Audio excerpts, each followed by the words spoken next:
Hello and welcome once again to the video. This one, as the title would suggest, is me taking a little look at not necessarily this figure, but at the TV series The Mandalorian. Just a general look at what I think of it since it started a few years ago. The third series has just started, of course. As I record this, there has been one episode released, which I have seen and I liked a lot. And depending on the reception to this video, I may well do some review videos of the third series as it goes along, but we'll see.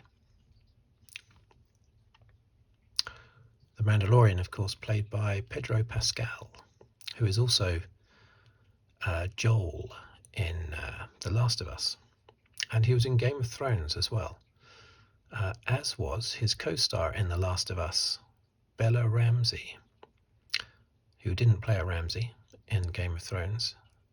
She played, is it Mormont, Lady Mormont or something? Yeah, anyway. Yeah, they were both in Game of Thrones and they're both in The Last of Us. But in The Mandalorian, Pedro Pascal is the voice, of course, and I think most of the time is inside the suit. But the good thing about the helmet is that if Pedro Pascal isn't available to be on set, they can always put someone else in a suit, and there is someone who they use to put in the suit. I forget his name now, but it is the same person, I think, that is always in the suit if Pedro Pascal is not in the suit. This 6-inch Black Series figure I bought for my son a couple of years ago. I'm always trying to get him into Star Wars, fighting the fight. And at times he shows interest in Star Wars. Other times he doesn't. I also got him the Razor Quest spaceship Lego. The Lego Razor Quest. Is it Razor Quest or Razor Crest? I think it's Crest, isn't it? Not Quest. Razor Crest. Yeah, so I got him that, and he enthusiastically built that. But he then lost interest in it pretty much. The problem with these Lego sets is that they're great the whole time you're building them, but they're not always the best things to play with once built, and then you spend all that money for just a week of building. But I never pay full price for these kits anyway, because they are too expensive. But yeah, at the same time that he was building the Razor Crest, isn't it? Yeah. At the same time he was building it, it blew up in was it the first series? Or was it the second series when it was destroyed? I can't remember now. But anyway, when it was completely destroyed, nothing left apart from one Beskar javelin. That was the only thing that was left of the Mandalorian's home.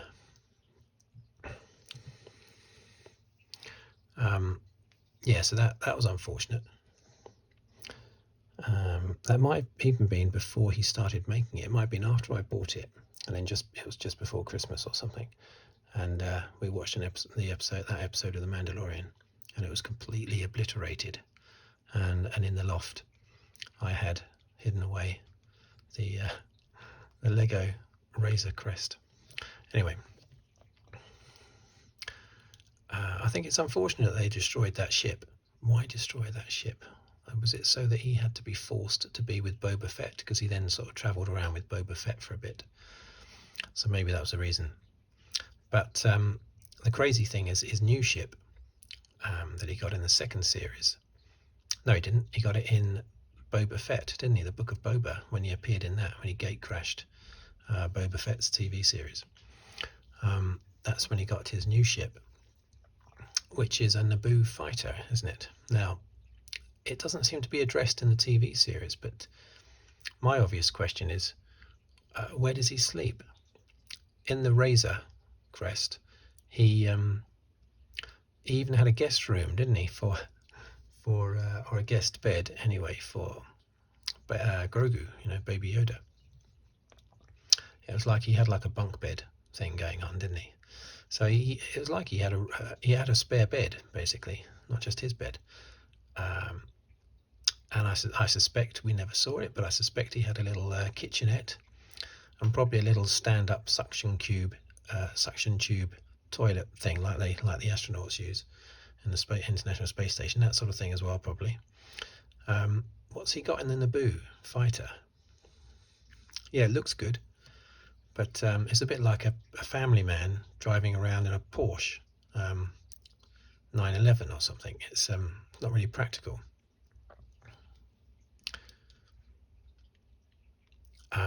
In the first episode of this third season, he is actually seen having a kip, but that can't be very comfortable. He's sitting in the pilot's seat whilst they're going through hyperspace, and his neck is on one side, so his sort of head's at right angles, and is sitting upright. And how on earth where does he change? He's not in his pajamas or anything.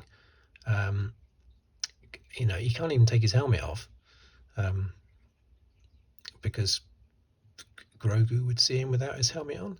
Has Grogu seen him without his helmet on? I don't know. I thought once he took his helmet off once, that would be it. He took his helmet off for the first time for that droid, didn't he? IG-11? Or was it IG-88? One of them's in Empire Strikes Back, one of them's in The Mandalorian. IG-88, I think, is the Empire Strikes Back bounty hunter. IG-11 is, I think, the one in Mandalorian, maybe. So he shows him his face, but of course that's not a real person, so I think he got out of that on a technicality. He then showed it to a machine, didn't he, a vending machine or something in an Imperial base. The problem is other people would have seen him when he took his helmet off, to have a retinal scan or something. And then for some crazy reason he admitted it to the armourer that he had taken his helmet off. I mean, I do respect honesty, but that's landed him in a lot of trouble, isn't it? And now he's got to spend the entire third season trying to, because that seems to be the plot, all about Din Djarin trying to get back in the gang, basically. He's been blackballed and he needs to try and get back into his sort of biker gang that he's in.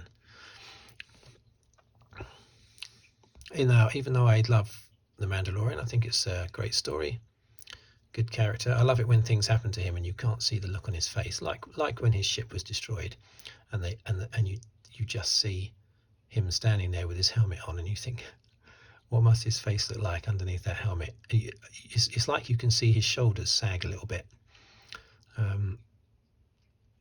when his ship is destroyed. But I love that fact that you don't see anything. He's just standing there impeccably. I'm trying to think of the right word. Implacable, isn't that the right word? He's just standing there implacably. I don't know. Let's get that focused in there. Is that focused?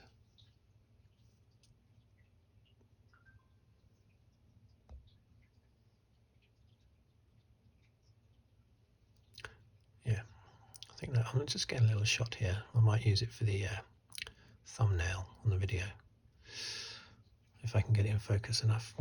So zoom in even more. You can do these things too close. Oh, now it's definitely out of focus now. So get it back. Okay. Yeah, so I love the TV series, but I'm not a Mandalorian fan. I'm a bit sick to death of the obsession that the makers of Star Wars have with, now that's still the Lucas company, isn't it? What's it called? Can't remember. but also Disney, seem to be obsessed with Mandalorians ever since the Clone Wars TV series, which explored Mandalore and all its problems. Ever since then, everyone seems to have been obsessed with them.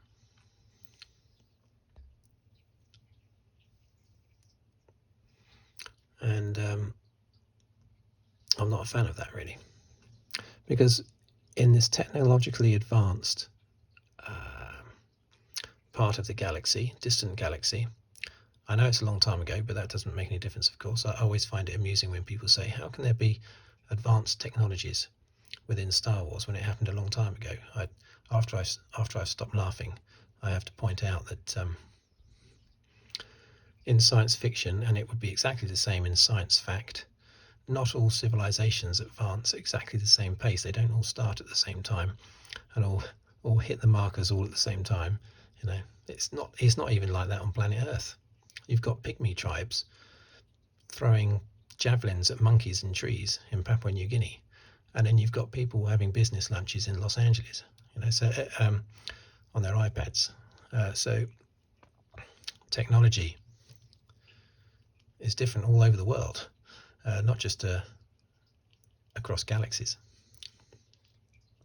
So yeah, they've got all this advanced technology, and yet we're supposed to be so impressed with the Mandalorians because they wear a bucket on their head. It's very medieval, isn't it? He's basically a knight in shining armor. Now, even in our level of technology, a knight in shining armor is not much defense. Now, I know that this is Beskar armor, but it's still just metal. It's still just metal armor. It's very medieval. And I also don't understand why Mandalorians seem to be able to fight so well with Jedi. Jango Fett was able to have an equal ding-dong with Obi-Wan Kenobi. And yet at the end of the day, all he has is like a harpoon on his wrist or something, and a jetpack, which is here, by the way, because he's not actually wearing it at the moment.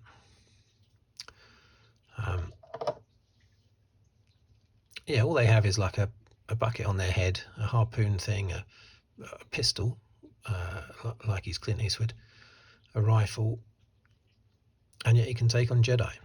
I know the Mandalorian hasn't taken on Jedi himself, but I mean Mandalorians in general.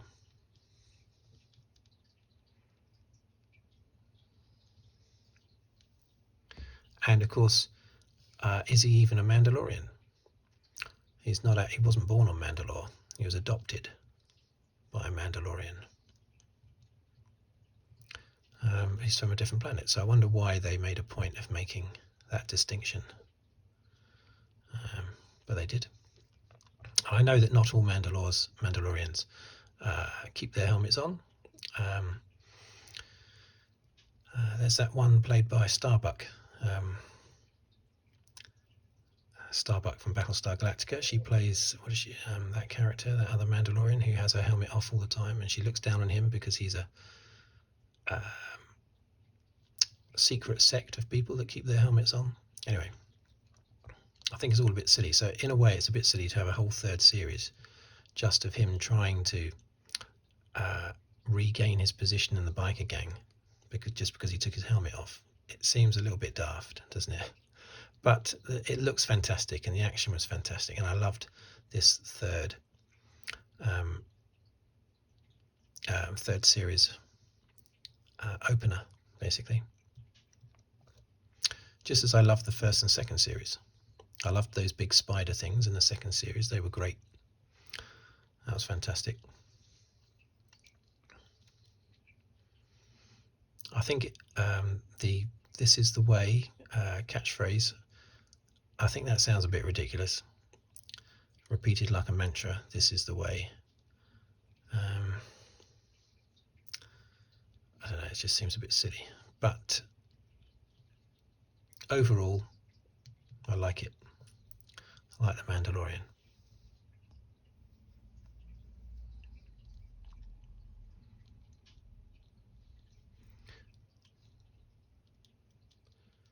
was quite difficult getting hold of this figure, actually, when I bought it a couple of years ago. His 6-inch Black Series figures were very, very popular. And it's about the 5th or 6th online retailer that I tried. I eventually had it. In the armour that I wanted, there were others that had different types of, like his, Saturdays only outfit, things like that.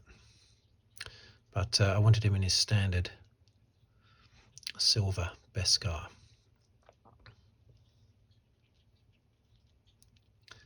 Baby Yoda. I like. I'm not obsessed with Baby Yoda. Do I like Baby Yoda? I don't dislike Baby Yoda. I'll say that. I'm not into him like so many people are. But I don't mind him. It's a bit odd, but I don't mind him. It was a bit strange how at the end of the 2nd season he gets collected by Luke Skywalker, gets taken off, and that's the end of that. It's treated like that's it. Okay, done. And yet they got them back together again. The Mandalorian, Din Djarin, and Baby Yoda. They didn't even wait for the 3rd series to get them back together again. They shoehorned them into the Book of Boba and got them back together that way. He just went and took Yoda straight back off Luke Skywalker, which was obviously not what they were intending when they wrote that final scene at the end of season 2. They weren't intending that to just immediately do a reverse on that almost straight away.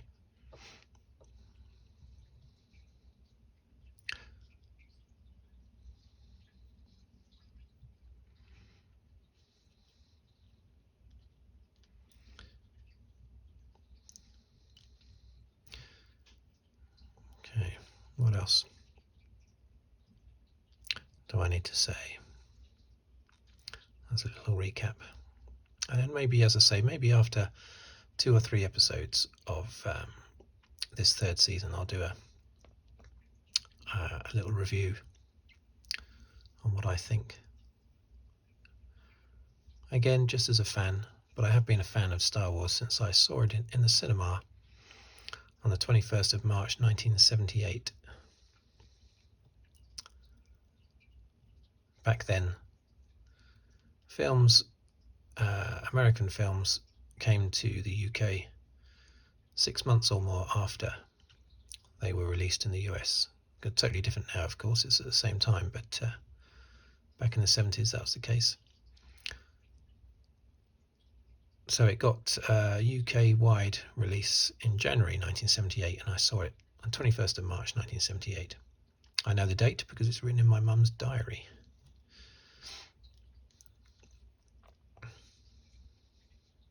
Yeah, so I am just a fan, just like with my Formula 1 videos, I'm just a fan, not an expert. The other thing, which is again a little bit of a moan, but not much, is the Stormtroopers are utterly useless in the Mandalorian.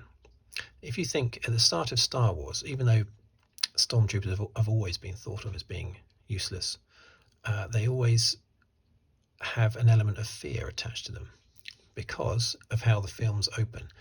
Star Wars, the first film, opened with the Stormtroopers totally dominant against those rebels on the Tantive 4. And if you look at The Force Awakens as well, you look at The Empire Strikes Back, when they attacked Hoth, they were totally dominant again against the rebels.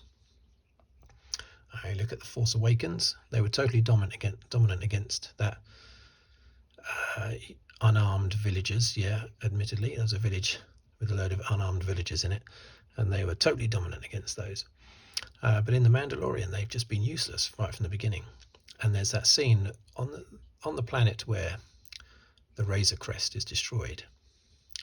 A load of stormtroopers get out of, it looks like about 12 get out of each lander. And yet somehow Boba Fett manages to kill out of those 24 Stormtroopers, he manages to kill about 500 of them. They just keep appearing, just coming from behind rocks and attacking him one at a time, of course. It's very polite to attack one at a time. Otherwise, you might accidentally kill the person that you're trying to attack, So you have to do it one at a time. And Boba Fett was defeating them all with a stick. And that was just a little bit ridiculous. You've got to make them look. You've got to make Stormtroopers look a bit dangerous. Yes, our heroes are always going to win out against them, or most of the time. But you've got to make them look like they can do something. You shouldn't be able to defeat a battalion of Stormtroopers with a stick. Boba Fett, Anyway, I still love the series. Right, I'll end the video here. And I will mention anything that I've forgotten to mention in another video that I'll probably do a few episodes into season 3. So thank you for watching. Thank you for listening. If you'd like to subscribe, please do so. Or like the video, leave a comment, anything like that. And I'll see you on the next video. Bye-bye for now.